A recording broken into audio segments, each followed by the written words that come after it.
good. I have a special guest here with me today. Her name is Rachel, and she wanted to tell us a little bit about herself and hopefully share some wisdom, examples, and encouragement for you.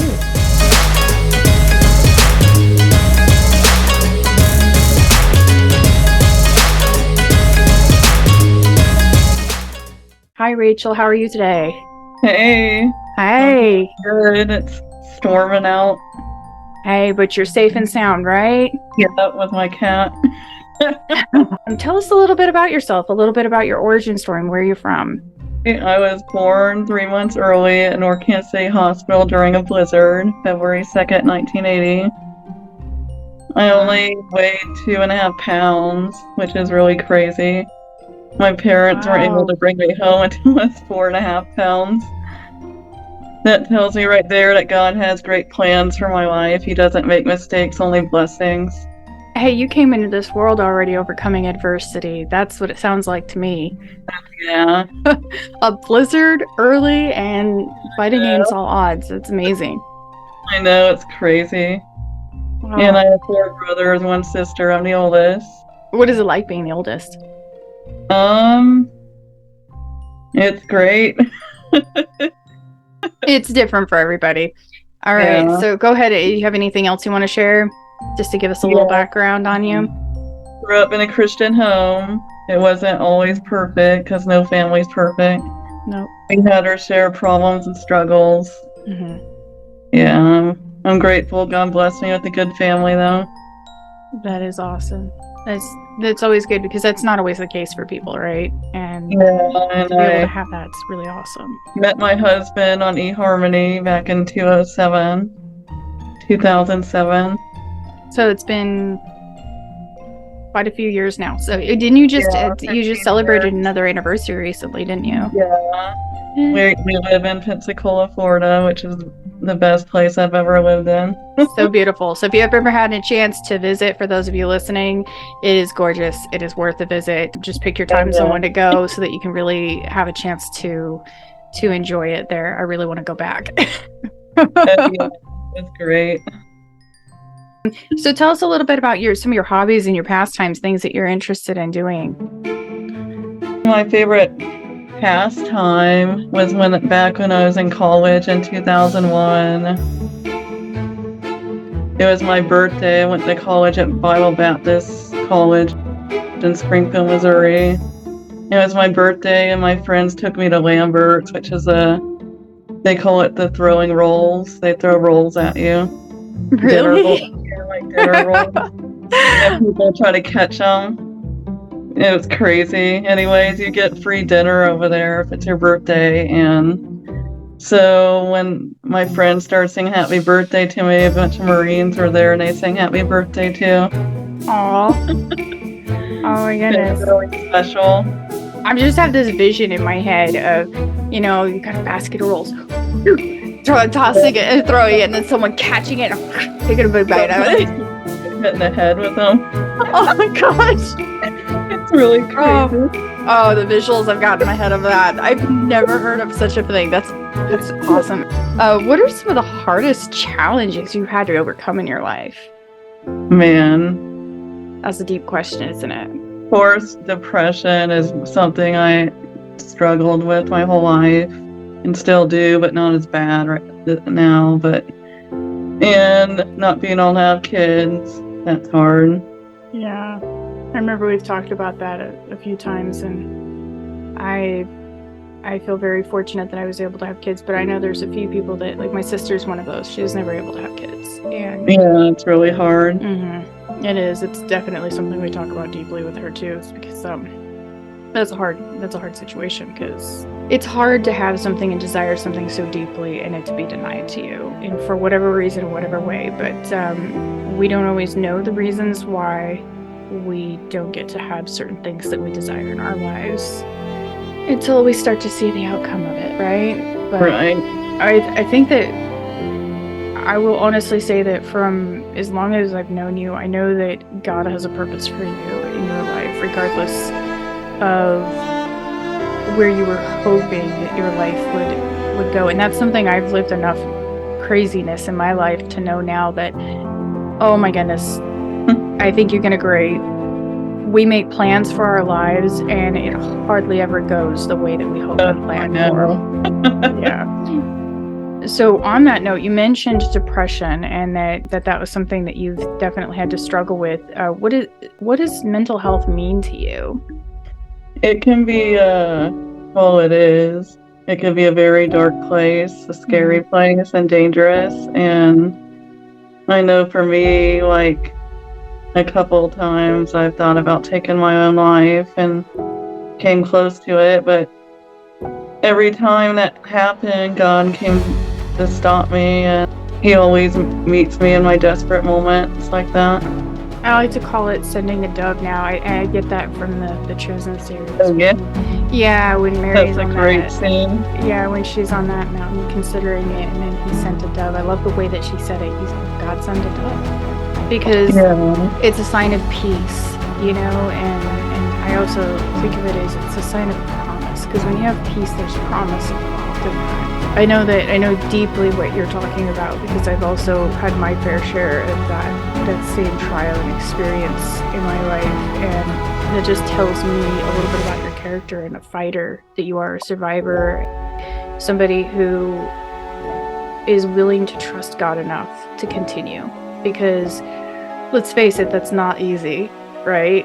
I know it's not easy. No.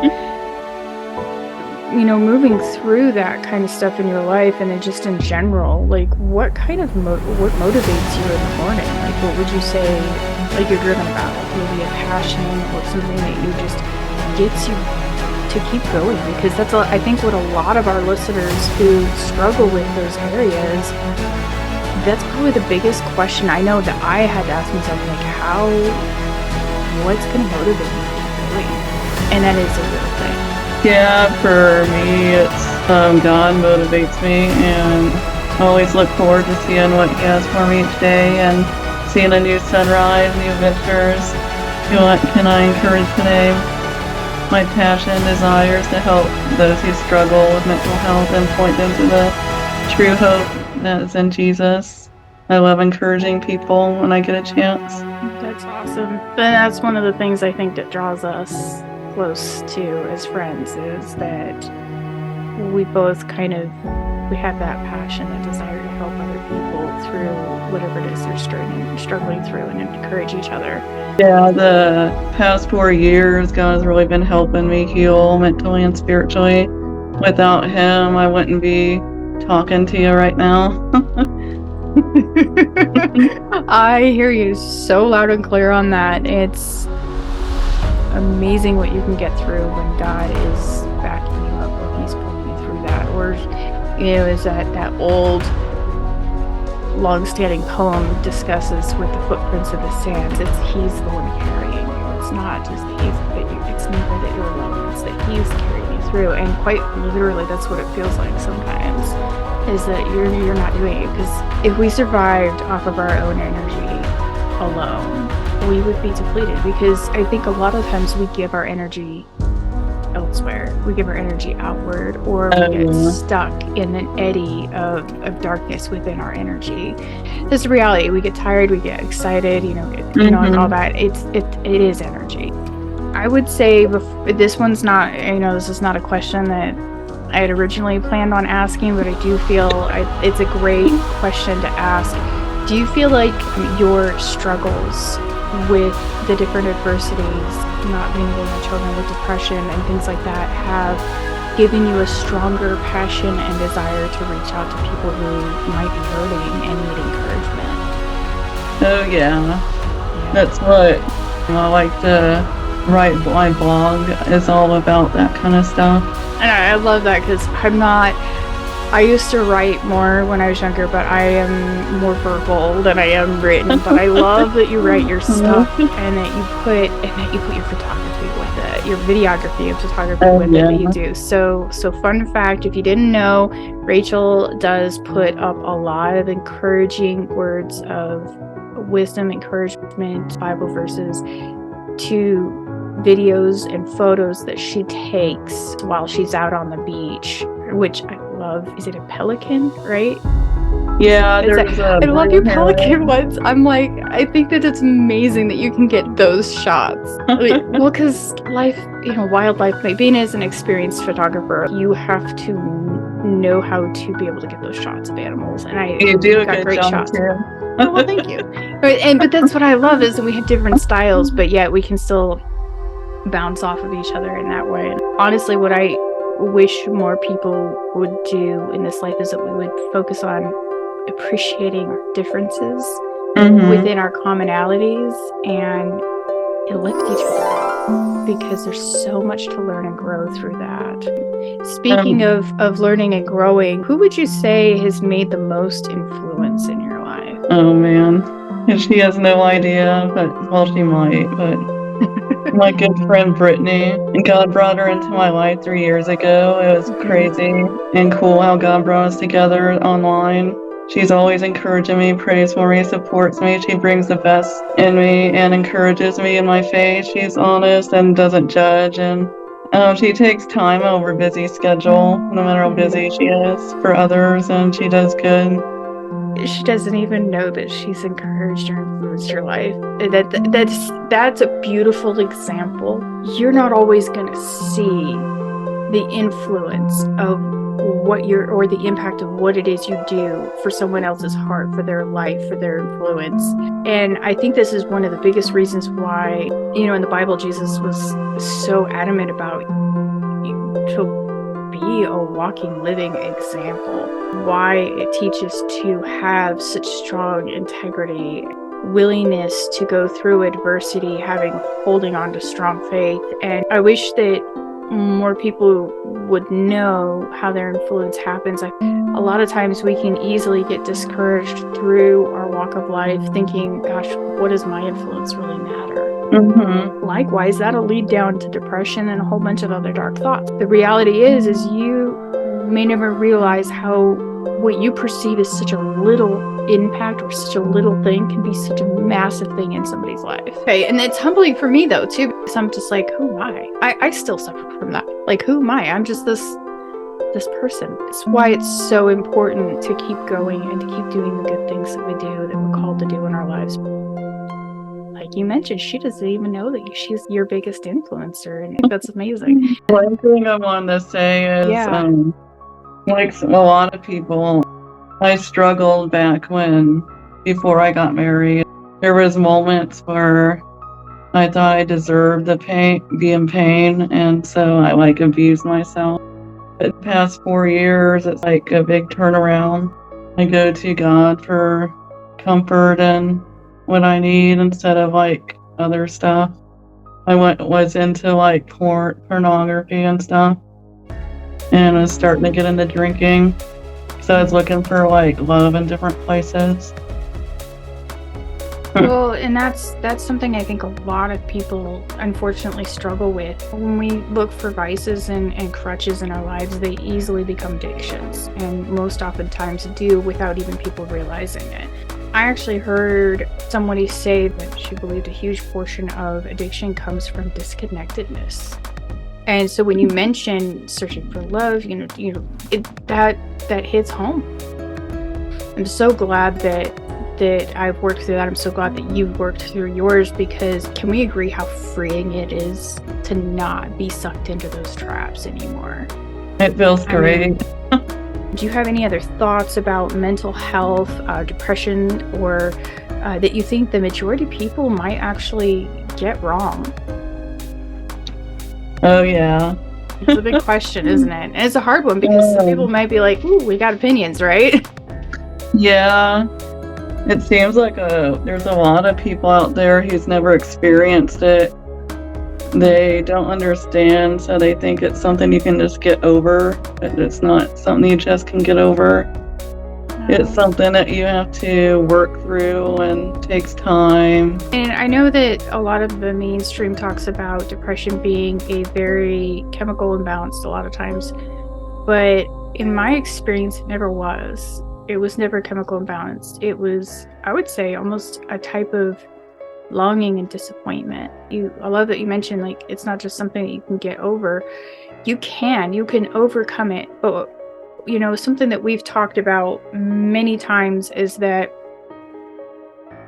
when it comes to dealing with depression, it's not one moment like, oh, I'm free of it and it's gone forever, is it? Because how often we talk about, oh, I'm struggling with it, peaking back up again, and you and I both, we both encourage each other through it, but yet at the same time, with having the faith in God and God bringing you through the things that He's brought you through, it's not this super dark place that it used to be. It still sucks, it still hurts, and it's still hard to be in, right?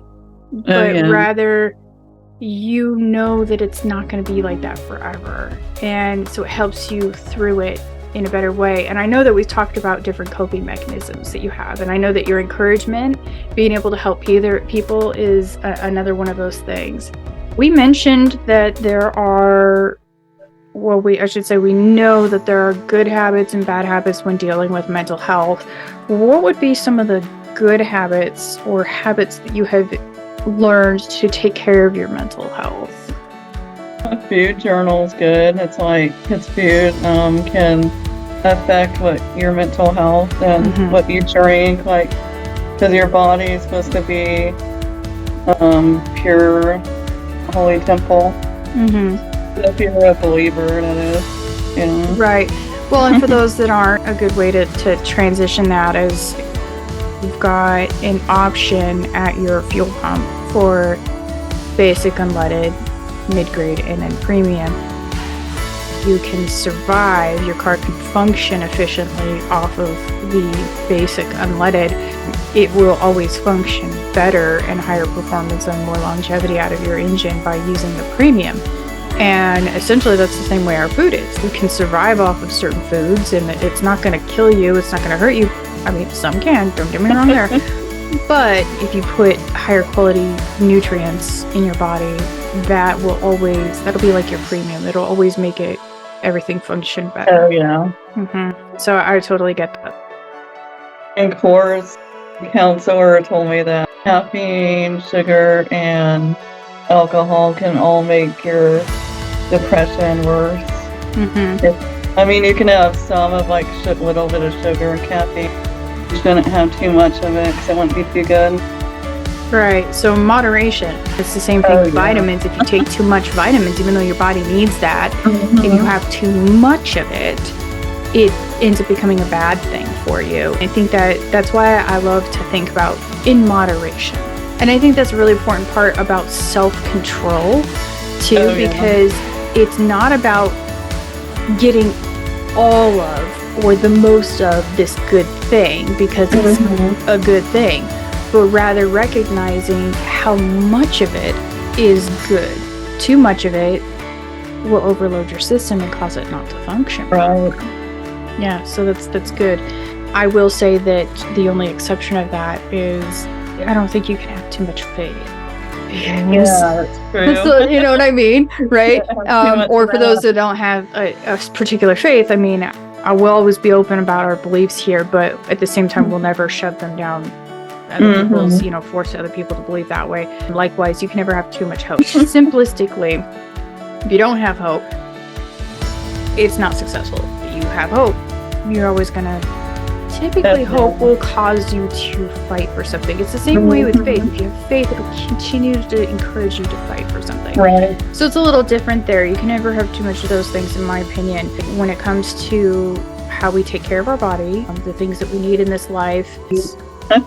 Yeah, so that one of the next ones you would say is that sleep is another. For me, I usually have to get 7 to 8 hours of sleep, or I'll feel like a walking zombie. Yeah. I hear you there. So especially as I get older, because my kids play Sims 4, and one of the things that the Sims people, there's different levels of things that you have to keep their levels at a certain level, and it'll deplete over time. And one of the things that they have to keep in check in the right level is sleep.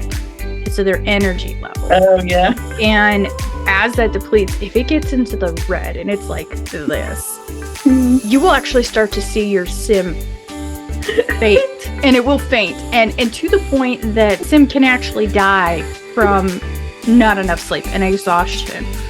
And the reason I bring this up is because I completely understand how important sleep is. That is our regeneration process for our bodies, aside from like food and exercise and all that. That is, we need sleep. That's how you heal when you're sick. That is how your brain declutters. I mean, that's why meditation is helpful, because it's a process. Oddly enough, your brain can get into a form of relaxation that is just above sleep kind of thing. I'm not going to claim to be an expert, but I do understand that there are some aspects of that. However, as I get older, I laugh about that, because there are times if I get anything less than 5 hours of sleep, I will physically throughout the day feel like I'm going to faint like that sim. I never thought that was such a real thing. I used to laugh about it looking at the game, but now I'm just like, no, that's real. You really need your sleep. So a sleep journal, a food journal, those are all really important. I mean, we do journals to keep track of our emotions, thought processes in our lives, and to find and that's patterns. How you learn how your body functions too. Yeah. What would you say are some other great habits and tools that you have learned to implement?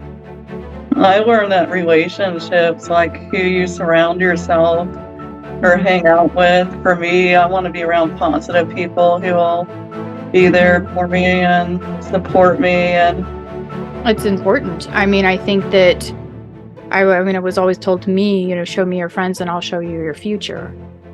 That doesn't mean that you can't care about people. You can care about people and recognize that this person really should not be a major influence in your life. I've always been a person where I was like, never leave anybody behind, be friends with everybody. And I did not have healthy boundaries. And I think that when you talk about relationships, boundaries, like healthy boundaries within that's basically what you're talking about. You're having a healthy, safe boundary to recognize that if you don't have a good support system around you, where you have good friends that are positively influencing, if you have friends that are constantly bringing you down, that's just going to pull you down the rabbit hole, right? You want mentors, friends. We need to have good connective relationships. We mentioned earlier on that a lot of addiction can come from a lack of connection. Like that could be a part of it. If you have a bunch of friends that are just hey, how are you doing? Basic small talk friends, and that there is a place that serves that. It's a great way to interact with everybody else and a way to be kind. But you need those closer knit groups of friends. Just focus on the fact that, hey, do you guys build each other up? When they're down, do you bring them up? When you're down, do they bring you up? And recognizing boundaries, hey, is this a good thing for me or is this not? Because we always want to successfully seek positive ways of moving forward in our lives. That's how you become successful. Success, I've always mentioned, the success is never the end result. That's just the end result. The success is how the whole journey, the process, the way that you're moving to that result. Outside of friendships and relationships, do you have any other good habits that you have implemented or learned that are helpful? I found that having hobbies, and serving other people help. For me, I like going to the beach because it helps me, kind of like mental therapy. It's relaxing. I think that makes sense, though. I know that when you go to the beach, you're taking photos, and I know you collect shells, which I have a whole bunch of them for my crafts and stuff. But you're doing photos, which you in turn use for your encouragement pieces that you do on social media. It makes sense that going to the beach, why it's helpful for you. For one, you're allowing yourself to acknowledge and recognize what is helpful. And you're listening to that by providing an outlet for that when you can and where you can. You're making that not an over-proceeding priority in your life where it overtakes everything. If you do that all the time, then you're never going to get laundry done. You're never going to be able to, all that stuff, right? So that, again, moderation, but it's important not to completely put that on the shelf and never get back into that storage box. I know, because I've done that too, and it's so not healthy. It's kind of like keeping your internal voice quiet if you do that, but by allowing you to recognize and express that, you're allowing yourself to speak to yourself in that way. It also makes sense. You're being productive in the same process, and you're enjoying the process of that productivity because you kind of learned how to build your hobbies into a flow. And I love that, and I want to bring that up because I think that all of us have I would say the freedom, the ability, and that there is a way to take our hobbies and find a flow where we can find self-relaxation, restoration, in the midst of being productive and cultivating and using our hobbies for other aspects that are very helpful and productive in our lives in various ways. I know that you mentioned before in our conversations when you go outside and you like to walk the beach and stuff. Would you say that is connected to exercise and physical movement? Oh yeah, walking on the sand. It's like a big workout. Yeah. Oh my gosh, it is. But it's great though, right? Because exercise is a really helpful way to help with depression and other emotional, mental things that we go through. And it can give you your energy too. It helps you release endorphins and things like that. And I think there's even a serotonin release. Don't quote me, but I think there's a couple things our body releases when we exercise that actually helps us heal. I know that you go on walks. Do you do any other exercises? Is that another habit or hobby? Other stuff I like to do is bike riding, tennis, kayaking, mostly outside stuff, outdoor stuff. Again, you're grounding yourself to something you really enjoy that brings you peace, which is nature. Another thing that's important though is if you're struggling like with depression and stuff, it's good to try to find new adventures to do, like new stuff, like new things. That's one thing I was always told to be pegged on it when you were saying you want to encourage to try new adventures and new things and maybe even new hobbies, right? And I think that's really important. One of the advices that I was given in my classes for entrepreneurship for the creative fields, because it's very different than business entrepreneurship, a different aspect of it. And one of the major things that's always been a big thing that took out there is if you were in your comfort zone, you're usually going to stay stuck in your comfort zone. And it's okay to be comfortable with your situation, but you should be just sitting on the edge of that comfort zone so you have just a little bit of uncomfortability. When you're a baby and you're taking walking steps for the first time, do you think that baby's totally comfortable taking those first steps? Or do you think they're getting on the edge of their comfort seat in order to achieve a new goal? And maybe a whole new aspect of their life that could bring more to their life. And I think that's a great way to look at that exploration process as you're taking baby steps. It's important, but you're also learning to discover and flourish with the excitement of life. And another thing is rest and reflection. For me, it's not for resting and reflecting, it's reading God's word. Journaling, I like to sit on my back porch and listen to the birds and talk to God. Oh, I love that. Even if it's just 15 minutes. Absolutely, I love that. If you don't get a chance to do that, to find a way to get your time to do that, because maybe for some people it's chilling, reading a book or listening to a podcast or something. Yeah, I didn't have time in the mornings as a teen, and my time was at night when everybody would go to bed, and I would sit and look at the stars and the moon, and I just